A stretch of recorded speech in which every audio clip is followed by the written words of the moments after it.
Hoy voy a hablarles del BIRADS en la resonancia magnética. La resonancia magnética es una modalidad de imagen mamaria que se ha ido incorporando poco a poco. Nos da información morfológica, pero también funcional, y esta información es la que nos permite diferenciar entre lesiones benignas y lesiones malignas. Los criterios diagnósticos, como las demás modalidades de imagen mamaria, se basan en el BIRADS. Hay 5 ediciones BIRADS, las dos últimas del 2013 y 2013 han incluido los criterios de resonancia y de ecografía y definitivamente pues el BIRADS es el idioma universal en el diagnóstico por imágenes de la patología mamaria.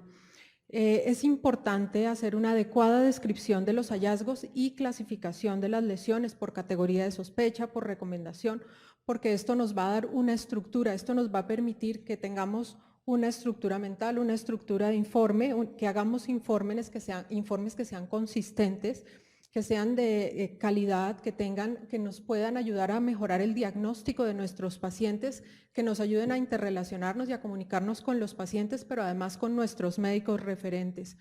Y lo que ha hecho esta edición es propender por la multimodalidad. Entonces, finalmente se integran los criterios de todas las modalidades y se intentan que sean semejantes y se analicen en conjunto. En definitiva, una terminología correcta nos permite un diagnóstico correcto y nos garantiza la calidad de la atención. Las secciones del BIRADS en resonancia son estas que vemos acá. Vamos a hablar inicialmente del vocabulario. El BIRADS tiene, en la última edición, incluyó términos nuevos como el realce del parénquima de fondo. En cuanto a las lesiones masa y no masa, omitió unos términos, incluyó otros. En cuanto a los hallazgos asociados a los implantes, también hay una nueva sesión que no la voy a tocar porque hay una conferencia posterior y hay unas recomendaciones en el uso de BIRADS 0 y BIRADS 4. En cuanto al tejido mamario, en el vocabulario BIRADS, entonces en el tejido mamario evaluamos el tejido fibroglandular y el realce del parénquima de fondo. Al analizar la lesión hacemos un análisis morfológico, un análisis de las curvas cinéticas y de la intensidad de señal. Y además analizamos los otros hallazgos asociados. En cuanto a la evaluación del tejido mamario en la resonancia, evaluamos la cantidad del tejido fibroglandular y se valora en las secuencias T1 sin contraste con o sin saturación grasa. Damos una descripción, hacemos una descripción del tejido fibroglandular, ya no se dan porcentajes. Es así como tenemos un tejido graso casi en su totalidad, un tejido fibroglandular disperso, un tejido fibroglandular heterogéneo y un tejido fibroglandular casi en su totalidad. En cuanto al realce del parénquima de fondo, evaluamos el grado y la distribución. El realce del parénquima de fondo se evalúa en la primera secuencia T1 con contraste, en el primer minuto. Y esto es importante hacerlo ahí porque en ese primer minuto es en donde vamos a tener el mayor realce de una lesión que vayamos a ver y el realce del parénquima también es importante. Es lo que nos va a permitir ver la lesión específicamente. El grado entonces se cuantifica en mínimo cuando hay un realce muy leve, mínimo de algunos focos, perdón, leve cuando hay un poco más de realce, moderado o marcado. Definitivamente el realce del parénquima de fondo no se correlaciona con la cantidad de tejido fibroglandular, con la densidad mamaria, no se correlacionan. Aquí tengo unos ejemplos de unas mamas severamente densas y un realce parenquimatoso de fondo mínimo. También se han descrito patrones de realce del parénquima de fondo, por ejemplo, un patrón cortical cuando realzan las zonas periféricas. Esto se cree que es por el influjo arterial de las arterias torácicas laterales o de la mamaria interna. Hay también otros tipos de realce como central, nodular, pero en general se utilizan básicamente estos. Si quieren, se describen. Se cree que el realce parenquimatoso de fondo se debe a la microvascularización que hay en el tejido fibroglandular y que por eso realza y por eso lo podemos ver con el medio de contraste. También se evalúa la distribución, si es simétrico o si es asimétrico. Generalmente el realce del parénquima de fondo es simétrico. Cuando lo encontramos asimétrico, esto es uno de los signos que nos dice alerta, puede haber algo maligno. Se debe evaluar, como les dije, en la primera secuencia, en los primeros 90, 120 segundos, porque después, cuando el realce, cuando pasa el tiempo, como en este caso, que es un realce evaluado a los 5 minutos, ya es intenso, puede oscurecer un cáncer como es el que vemos acá. Acá se homogeneiza el realce del parénquima de fondo con el realce del cáncer.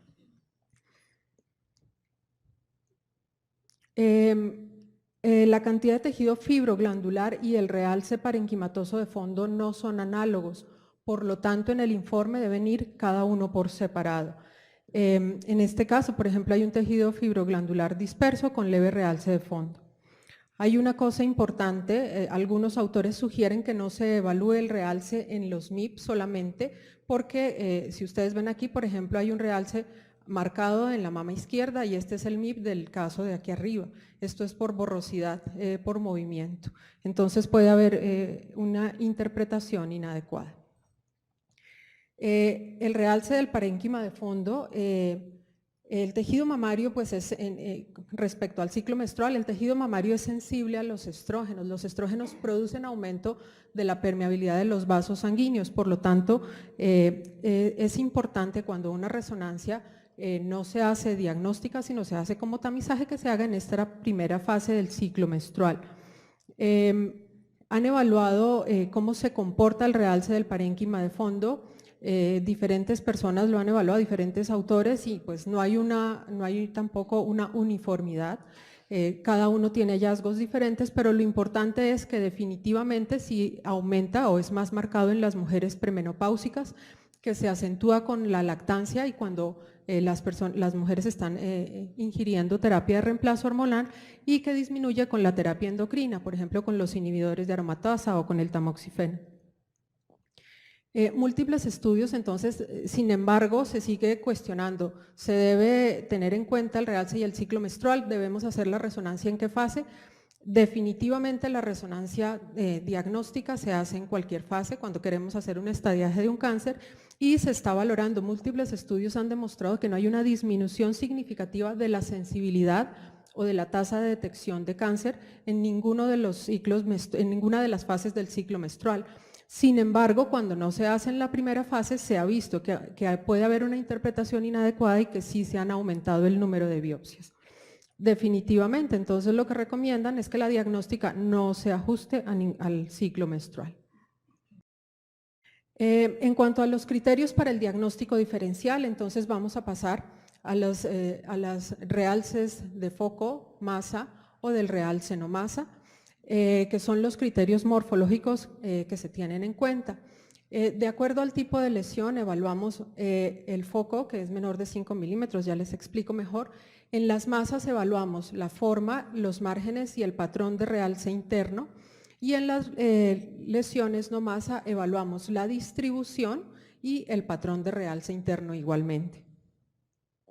Los focos entonces son lesiones, zonas de realce menores de 5 milímetros y son muy pequeñas, tanto que no pueden caracterizarse, no se puede ver la forma ni el margen, por lo tanto se describen como tales. Pueden ser la manifestación de condiciones benignas o pueden ser también la manifestación de cánceres.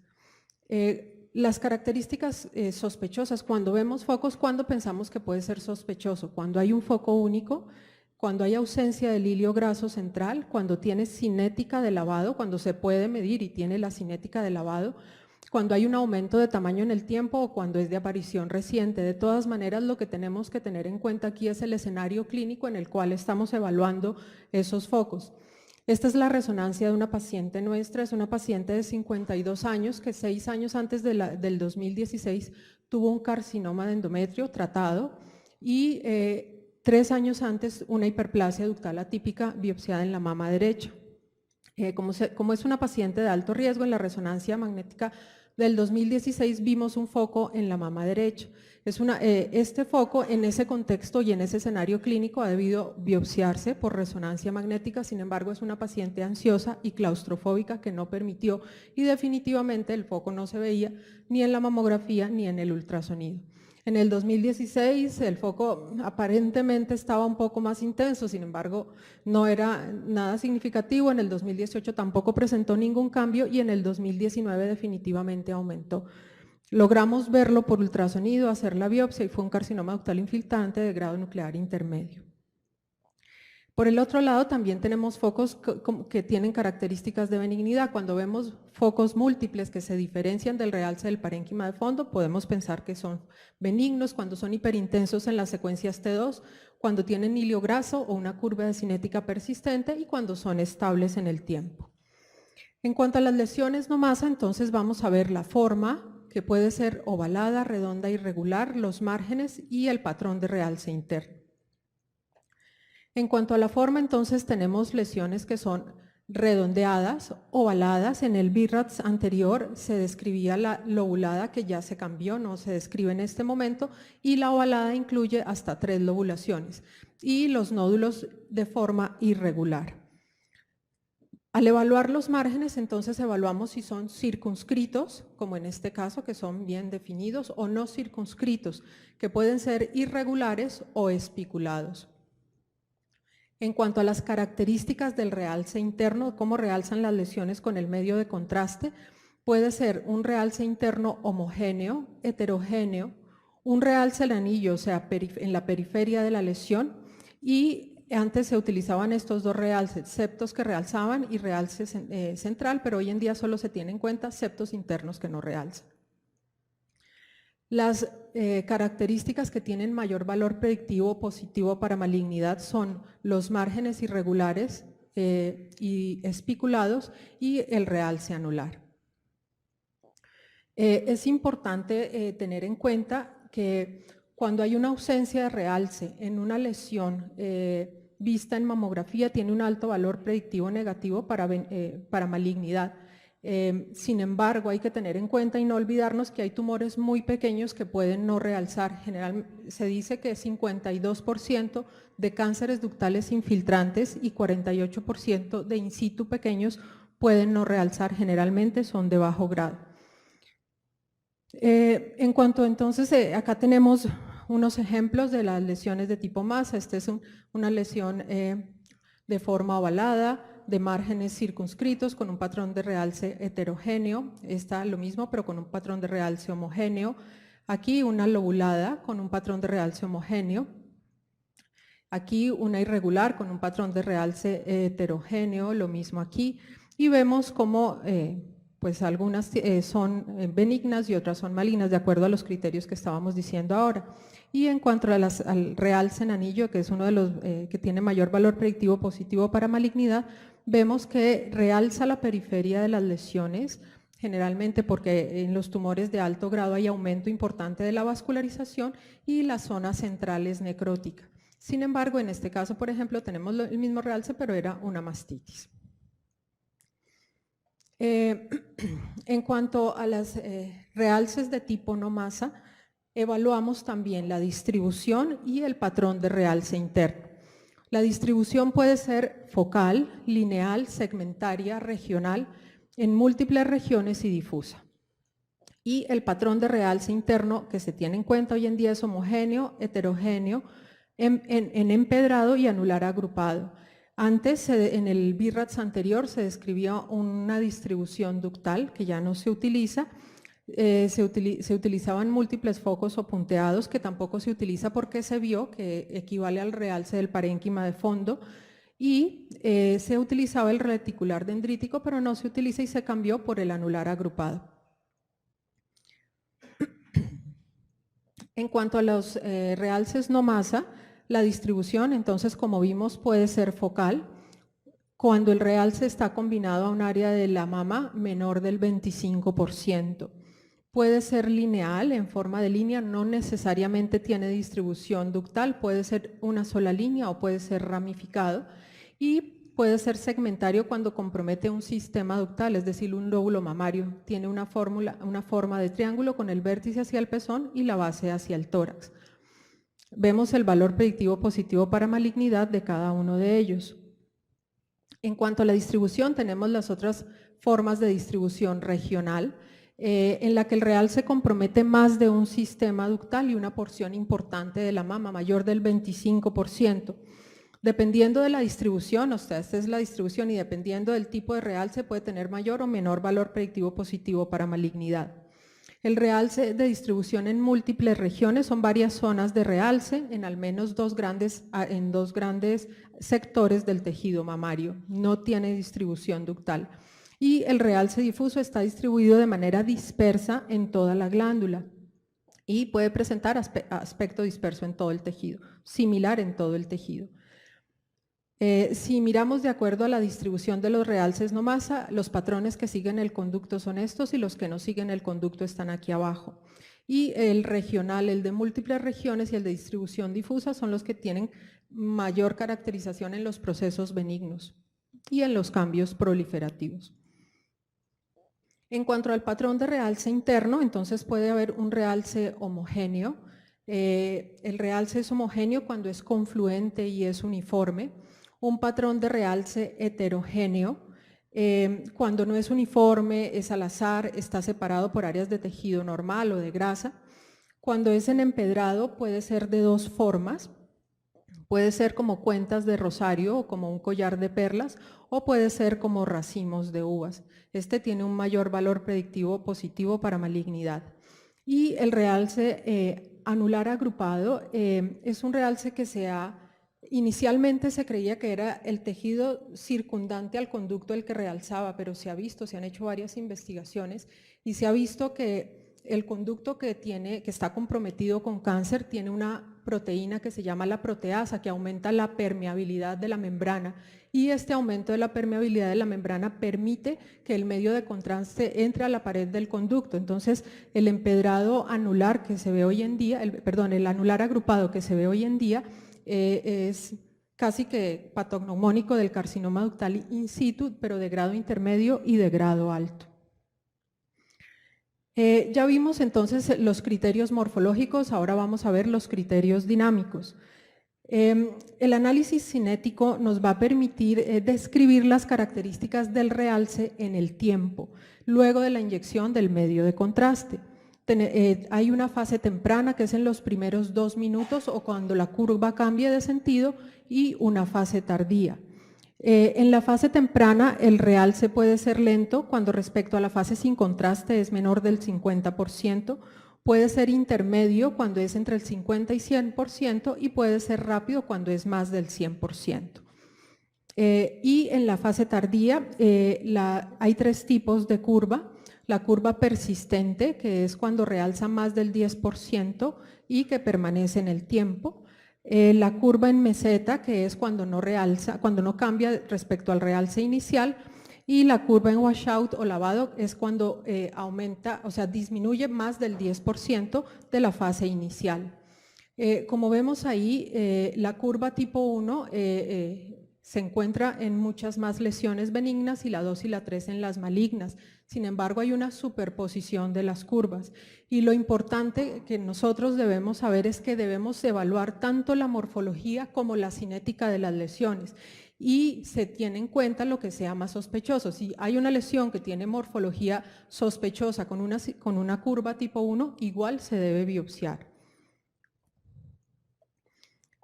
Ahora vamos a ver la intensidad de señal en unas secuencias T1 y T2 sin supresión grasa y sin contraste. El BIRADS en la 5ª edición recomienda integrar en los protocolos secuencias T2. La secuencia T1 sin supresión grasa y sin contraste, las lesiones hiperintensas pueden ser benignas, como pueden ser hematomas o quistes oleosos. Las lesiones isointensas son sugestivas de malignidad, y las lesiones hipointensas pueden ser fibroadenomas. En las lesiones T2 sin contraste y sin supresión grasa, las lesiones hiperintensas pueden ser fibroadenomas, generalmente son benignas y pueden ser fibroadenomas o ganglios intramamarios. Las lesiones hipo o isointensas en el 87% son malignas. Aquí tenemos 3 ejemplos de lesiones isointensas o hipointensas.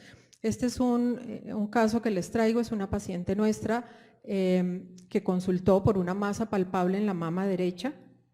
La veíamos, era de 5 centímetros, la veíamos en la mamografía, en el ultrasonido, le hicimos una biopsia core y el diagnóstico fue necrosis grasa, le hicimos una biopsia por aspiración al vacío con aguja más gruesa, una necrosis grasa. Estábamos implementando la biopsia por resonancia, le hicimos una biopsia por resonancia de las áreas de realce, necrosis grasa. La paciente fue operada y la patología fue un tumor miofibroblástico, que también hay que tener en cuenta que hay diagnósticos diferenciales y las cosas nos engañan, entonces tenemos que tener en cuenta los diferentes escenarios. Y se dice que el fibroadenoma puede ser hiper o hipointenso. En estas secuencias en T2 es hiperintenso si es altamente celular y es hipointenso si es fibrótico. Como decía la doctora Uchida, aquí hay lesiones que se nos superponen, los cánceres, el mucinoso, el cáncer mucinoso puede ser también hiperintenso y nos puede dar un falso positivo, un falso negativo en este caso. Tenemos que evaluar todas las secuencias. Bueno, ya vimos el tejido mamario, el análisis de la lesión y vamos a ver los otros hallazgos. También se deben evaluar los ganglios intramamarios, las lesiones cutáneas, tener en cuenta los hallazgos sin realce y las lesiones asociadas. Todo esto nos va a ayudar a que ponderemos hacia benignidad o hacia malignidad los hallazgos que estemos teniendo. Por ejemplo, en los hallazgos sin realce hay que tener en cuenta la hiperintensidad ductal en el T1, los quistes, también la hiperintensidad de los quistes, de las colecciones postquirúrgicas, distorsión de arquitectura, la ausencia de señal por cuerpos extraños, por clips, por ejemplo. En cuanto a las lesiones asociadas, retracción e invasión del pezón, retracción cutánea, engrosamiento cutáneo, invasión de la piel, las adenopatías axilares, invasión de la pared del tórax, del músculo, distorsión de arquitectura. O también evaluamos finalmente los hallazgos, las lesiones que tienen hallazgos grasos. Aquí tenemos algunas lesiones con hallazgos asociados. Se ven muy claramente los ganglios, la morfología de los ganglios, la grasa de los ganglios en el centro del hilo graso cuando son benignos. Vemos que hay, por ejemplo, como les mostré ayer también, el edema en los carcinomas inflamatorios, el edema de la piel. Esta era una paciente que tenía un queloide, además de tener una lesión altamente sospechosa, tenía un queloide en la piel y se proyecta de esta forma, realza con el contraste. Y de todo esto, definitivamente, la lesión que tiene sensibilidad y especificidad del 100% es el compromiso del músculo y de la pared torácica. En cuanto al sistema de informe, es importante cómo nosotros vamos a estructurar el informe, que es también semejante al de las otras modalidades. Tenemos que tener clara y que tenemos que registrar cuál es la indicación de la resonancia magnética. Es tamizaje, es diagnóstica. Se deben escribir, el BIRAT sugiere que describamos los parámetros técnicos que hemos utilizado. Se debe hacer una descripción de la composición global de las mamas y del realce del parénquima de fondo, una descripción detallada de los hallazgos importantes, se debe decir si se comparó o no con los estudios anteriores y qué tipo de estudios eran y las fechas, y finalmente una valoración general y las recomendaciones. Tenemos que tener en cuenta que la resonancia magnética siempre debe resolver una pregunta clínica específica. Esto nos va a ayudar a que nuestro método esté adecuadamente utilizado, por eso es que nuestros médicos referentes a veces dicen que no nos piden resonancia porque hay muchos falsos positivos, porque aumentamos la tasa de biopsias, pero todo eso lo logramos disminuir si nosotros tenemos una pregunta clínica específica que podemos resolver. Siempre debemos, como en todas las modalidades, tener en cuenta los antecedentes clínicos, tener en cuenta si ha habido biopsias o cirugías previas, si hay factores de riesgo para cáncer de mama, es muy importante registrarlos y evaluarlos, y también otras anotaciones. Ocasionalmente se registra la fase del ciclo menstrual, se registra si está recibiendo terapia de reemplazo hormonal, inhibidores de aromatasa, si está en tratamiento de un cáncer. Se debe comparar con estudios anteriores. Yo siempre le digo a las secretarias cuando citan a las pacientes, por favor pidan los estudios anteriores, no podemos perder la maravillosa oportunidad de saber qué está pasando en el tiempo, esto nos ayuda también. Y las recomendaciones sobre los parámetros que hace del estudio que hace el BIRAT sobre los parámetros técnicos, que se usen bobinas dedicadas para mama, que se hagan las diferentes secuencias, que se tenga un plano anatómico claro, que se utilice el contraste en la forma que se debe utilizar y que se hagan las imágenes dinámicas. Como en las otras modalidades, como en la mamografía, se debe registrar la ubicación, la lateralidad, el cuadrante, la posición horaria y la profundidad. En cuanto a la valoración y las recomendaciones, pues como en las otras modalidades, entonces tenemos desde la categoría 0 hasta la categoría 6, en donde cada una tiene mayor o menor probabilidad de malignidad y las recomendaciones pues son claras como para las otras modalidades. Lo que sí recomienda el BI-RADS en esta última edición desaconseja que haya BI-RADS 0.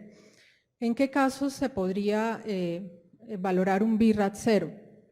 Por ejemplo, un estudio que queda mal hecho, un estudio que no está adecuadamente hecho y que la interpretación puede tener muchos falsos positivos o falsos negativos, se nos pueden pasar cosas, pero yo creo que ninguno de nosotros va a poner un informe y diga que el BI-RADS 0 porque el estudio está mal hecho, pues yo lo mando a repetir y simplemente lo informo adecuadamente. Entonces, un BI-RADS 0 también algunas personas recomiendan que se escriba BI-RADS 0 cuando se necesita, por ejemplo, una ecografía de segunda vista. Sin embargo, desaconsejan que se haga esto.